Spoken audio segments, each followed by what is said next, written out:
bénis le Seigneur Jésus-Christ pour ce privilège de pouvoir nous utiliser pour s'exhorter, partager la parole, prier ensemble. C'est une grâce de se lever chaque matin, de commencer une journée avec la prière. Nous voulons, par sa force, par son amour, continuer l'œuvre d'évangélisation qu'il nous a donnée. Bien-aimés, nous allons nous exhorter aujourd'hui dans le livre de Éphésiens. Nous sommes au chapitre 1. Nous allons lire à partir du verset 3 jusqu'au verset 7. Je lis au nom de Jésus-Christ. Béni soit le Dieu et le Père de notre Seigneur Jésus-Christ, qui nous a bénis de toute bénédiction spirituelle dans le lieu céleste en Christ.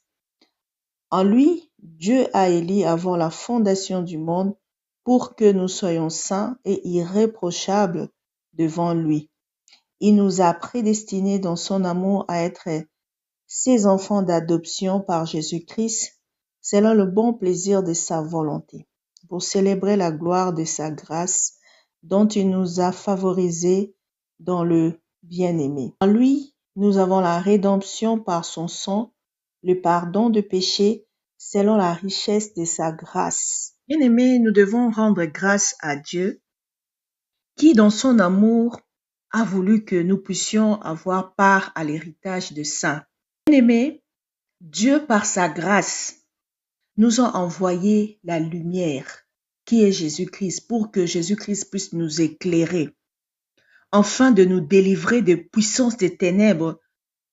Et Dieu a fait en sorte que nous soyons transportés dans le royaume de son Fils, là où nous avons la rédemption, la rémission de nos péchés. Par Jésus-Christ, par sa mort, nous avons la rédemption et la rémission du péché. Nous avons été scellés par le Saint-Esprit, par lui. Et nous sommes devenus héritiers de Jésus-Christ. Tout cela s'est fait par grâce. Personne n'a mérité cela. Personne n'a fait une œuvre quelconque pour se vanter. C'est moi, j'ai mérité ça. C'est par grâce. La Bible nous dit, c'est par sa grâce. Nous avons la rédemption et la rémission de nos péchés. Pourquoi? Parce que Jésus-Christ, il est Dieu. Il est l'image de Dieu invisible. Dieu a voulu qu'il soit premier en tout. Il est le premier-né de toute la création. Parce que lorsque Dieu disait, créons l'homme à notre image, il disait cela à Jésus-Christ. La Bible dit qu'en Jésus-Christ, toutes choses ont été créées. Tout ce qui est dans le ciel, dans le visible, dans l'invisible, toutes les dignités, les dominations, les autorités, tout a été créé par lui et pour lui. Tout ce qui renferme la terre est pour lui. Regarde maintenant la beauté de la chose. Maintenant, tout ça, nous aussi, nous héritons de cela. Donc, tout ça est pour nous aussi. Raison pour laquelle nous sommes bénis en Jésus-Christ. Et tu palperas cette bénédiction si tu sais que d'abord, tu es héritier, toi qui as cru en Jésus-Christ. Et si tu confesses de ta bouche que Jésus-Christ est mort et ressuscité pour toi, et si tu crois dans ton cœur qu'il est celui qui t'a donné toutes ces choses, et lorsque tu commenceras à parler, parce que tout se passe par la confession, tu auras tout ce que Dieu t'a laissé comme héritage. Bien-aimé, lorsque un héritier est petit, avant qu'il commence à prendre possession de sa richesse, il faut qu'il ait d'abord la conscience de ce qu'il a, de ce qu'il est, et puis il commence à parler, à revendiquer ses droits. C'est pareil, nous sommes bénis en Jésus-Christ. Nous devons le savoir, que tout ce qui existe, les dominations et les autorités, comme tout ça est pour lui, et c'est aussi pour nous. Parce qu'avant toute chose, avant que toute chose subsiste, c'est lui qui a fait en sorte que toutes ces choses soient. C'est pourquoi il dit, je suis la parole de vie. Il est la tête de corps de l'Église. Il est le commencement, le premier-né des morts, afin qu'en tout, il soit premier. Rien de ce qu'il y a dans ce monde est au-dessus de lui. Il contrôle toutes choses. Et Dieu a voulu que par la plénitude de Jésus-Christ, nous soyons réconciliés avec lui-même. Ah, ça c'est très fort, bien-aimé. J'aime quand la parole de Dieu dit que nous sommes réconciliés avec lui-même. Parce que Jésus-Christ est Dieu. Dieu peut prendre les formes qu'il veut. Il a voulu qu'il soit sur la terre, il soit en haut. Sur la terre, il est venu nous montrer comment accéder au Père. L'humilité et attendre tout du Père. Jésus-Christ faisait tout ce que le Père voulait qu'il fasse. Il est le modèle parfait d'un enfant de Dieu. Oui, les apôtres sont là, les saints sont là, mais le modèle parfait, c'est Jésus-Christ.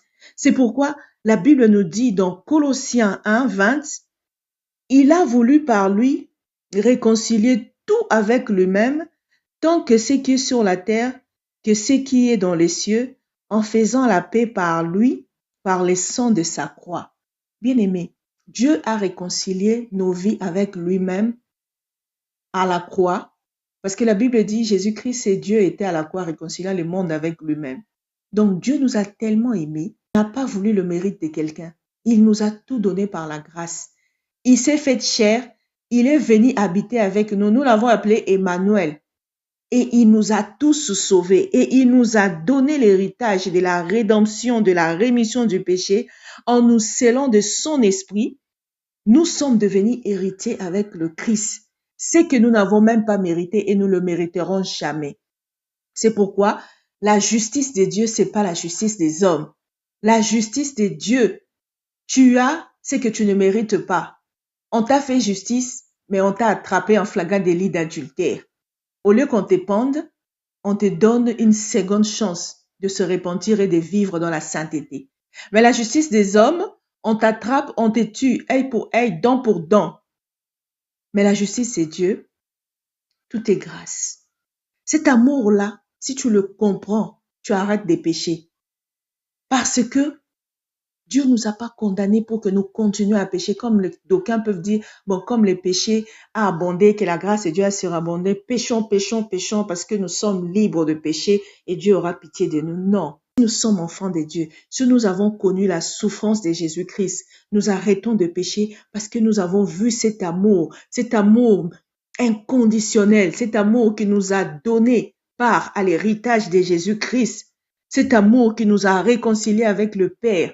Cette souffrance à la croix, cette prise de conscience que nous qui devons être là, mais nous avons été acquittés et on lui a fait porter le chapeau, nous devenons sérieux. Nous recherchons maintenant sa force, car il dit, venez en moi tel que vous êtes.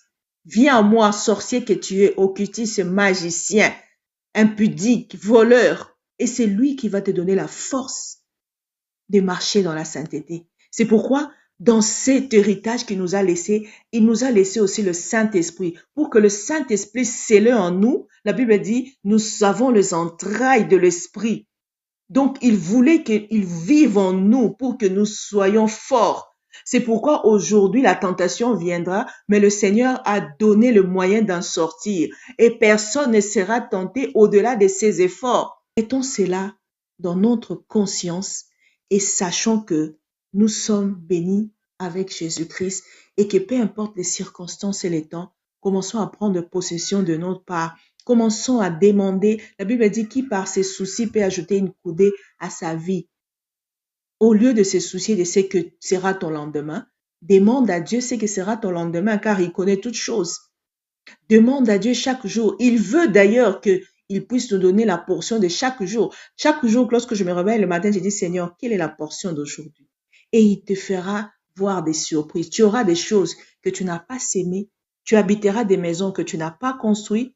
Tu auras de l'argent que tu n'as pas gagné. Car Dieu fait en sorte que les païens moissonnent pour nous. Cela ne dit pas que vous n'allez pas travailler. Mais lorsque tu prends la conscience de ce que tu es, et même le monde le prouve, les pauvres travaillent pour les riches. Et nous sommes au-dessus de tout cela. Bien-aimés, nous allons prier. Nous allons demander au Saint-Esprit de nous révéler notre richesse, de nous révéler notre part d'héritage, de nous donner la force de prendre cela, de nous laisser guider par le Saint-Esprit qu'il a promis de nous laisser, afin que nous puissions attester au monde que Dieu est notre Rédempteur, que Dieu est notre héritage, que Dieu nous a légué des choses. Et pour cela, nous vivrons comme un palmier en train de croître de gloire en gloire. Prions au nom de Jésus-Christ. Seigneur Jésus, je te loue, je te bénis parce que tu es Dieu. Je te loue, je te bénis parce que tu es notre Seigneur. Tu nous as donné des choses que nous n'avons pas méritées. Tu nous as planifié c'est que nos parents n'ont pas même pu planifier pour nous. Yahweh, tu nous as ouvert des portes que le monde a fermées. Tu veux que, Seigneur, lorsque nous croyons à toi, que nos vies soient aisées. Qui a pu goûter combien tu es bon et rester le même? Quelle est cette personne qui t'a servi et resté le même? Car tu as dit, tous ceux qui croient en toi, tous ceux qui quittent tout pour toi, dans ce monde-ci, dans ce siècle-ci, ils auront leur vie, ils auront de bénédictions au centuple et après la mort, la vie éternelle. Combien c'est merveilleux, Seigneur, oh Dieu, toutes ces choses que tu nous donnes. C'est pourquoi, Saint-Esprit de Dieu, viens habiter dans mon frère, dans ma sœur, pour lui attester ces choses, pour que nous arrêtons de vivre minablement dans le péché, afin de vouloir gagner le pain de ces mondes périssables. Mais nous voulons apprendre à vivre par la foi, afin de s'aimer, Seigneur, oh Dieu, les choses spirituelles et récolter, Seigneur, car l'invisible est contrôlé par l'invisible. Seigneur, nous voulons vivre pour toi. Laisse-nous, Seigneur, de dominer l'invisible, afin que, Seigneur, cette domination soit manifeste dans ce monde. Que tout ce que, Seigneur, est passion de la chair, tout ce qui nous empêche de saisir notre bénédiction, puisse nous quitter maintenant au nom de Jésus. Je prie pour mon frère et ma sœur qui m'écoutent. J'aimerais que, Seigneur, tout ce qui était obstacle à sa vie, tout ce qui l'empêchait d'entrer dans son héritage, puisse tomber maintenant qu'il connaît la vérité, qu'il est héritier de Christ, qu'il est co-héritier avec Jésus-Christ, qu'il a reçu de Dieu toutes ces dominations, tout ce que Jésus a, et que nous avons la parole aussi constructive pour créer. Nous voulons commencer à parler positif. Nous voulons commencer à parler positif, à prophétiser sur nos vies et que ces choses se manifestent au nom de Jésus-Christ. C'est pourquoi je prie pour tous ceux qui sont en souffrance. Peu importe ta souffrance, commence à parler à ta souffrance. Commence à donner des ordres. Car à la croix, Jésus-Christ s'est chargé de ta souffrance. Jésus-Christ s'est chargé de tes problèmes. Ordonne à ces problèmes de te quitter et tu verras la gloire de Dieu s'accomplir maintenant au nom de Jésus. Car tout est dans ta bouche. Tout est dans ta vie. Dieu nous a scellés de l'esprit pour que nous marchions aussi comme de saints. Pour que nous marchions comme lui en puissance, en sagesse. Il veut que nous puissions grandir comme lui en sagesse, en stature et en toutes choses. Et que le monde sache que les enfants de Dieu sont là. Car le monde entend la révélation des enfants de Dieu. Bien-aimé, si tu attends cette parole, n'endurcis pas ton cœur. Mais ouvre ton cœur à Jésus-Christ. Donne-lui ta vie et regarde ce qu'il va faire pour toi. Seigneur, je prie pour tous ceux qui sont incrédules par rapport à toi. Que leur cœur de méchanceté, leur cœur dur soit transformé en cœur de chair, cœur d'amour sensible à l'Esprit de Dieu, car l'Esprit de Dieu qui est en eux puisse manifester la vie en eux et qu'ils soient délivrés de l'incrédulité, de l'athéisme au nom de Jésus-Christ. Car ton amour pour tout le monde est que chacun connaisse ta volonté, ta vérité et qu'il soit sauvé. Et la vérité, c'est toi. La vérité, c'est ce que toi, tu es venu faire pour nous, nous réconcilier. Nous sommes déjà réconciliés avec le Père. Nous ne devons plus vivre en esclaves de péché. Mais nous sommes libres et nous avons été adoptés à Dieu. Que cette vérité puisse libérer mon frère de la sorcellerie, de l'occultisme, du vol, du mensonge, de l'impudicité au nom de Jésus. Et que cette journée soit bénie pour chacun de nous. Que toutes ces paroles soient gravées dans notre mémoire, afin que nous marchions, sachant que nous sommes co-héritiers avec Jésus-Christ. Et nous héritons tout du Père. Et nous commençons à prophétiser sur nos vies, à parler des bonnes choses de nos vies, et que cela soit accompli au nom de Jésus-Christ. Merci Seigneur Jésus-Christ.